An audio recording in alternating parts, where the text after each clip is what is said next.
দেখো রাতের খাবার নিজে গরম করেছে, নিজে নিয়ে খেতে বসে গেছে, কারো কিন্তু ভরসা করেনি। অনেকেই কমেন্ট করে আমার ছেলেকে নাকি ভীষণভাবে আমি আতুপুতু করি, মানে কোনো কাজ পারে না, লুলাবুলা এরকম একটা ব্যাপার। কিন্তু ও কিন্তু সব কাজ পারে, নিজের কাজ নিজেই করতে বেশি পছন্দ করে। হ্যাঁ, এবার যেহেতু বাবা মার সাথে থাকে তাই সব সময় চেষ্টা করি আমরা করে দেওয়ার, কারণ একটা সময় গিয়ে তো করবেই, তাই না? তা যাই হোক, পোলাওটা আগের দিনের ছিল, পোলাওটা নিজেই গরম করেছে। আর সাথে আজকে কি কি আনিয়েছিস? Chilli fish. চিলি ফিশ আমাদের জন্য রেখেছে, চিলি চিকেন। তা ভালো হয়েছে? খুবই ভালো হয়েছে। তাই? আমি যেখান থেকে আনাই ভালোই করে। আচ্ছা, খুব ভালো, তাহলে খেয়ে নে।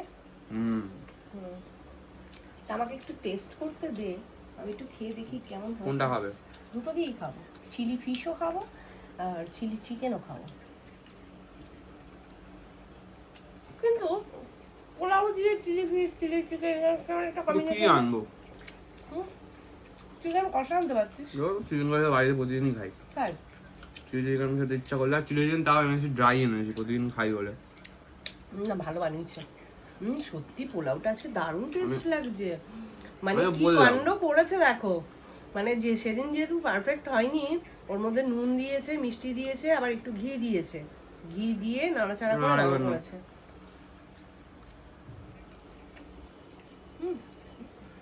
তোর হাতে আলাদাই একটা স্বাদ, দারুণ দারুণ, ব্যাপক। ঠিক আছে, খেয়ে নে, আমরা একটু বাদে খাচ্ছি। খুব ভালো বানিয়েছো, খুব ভালো।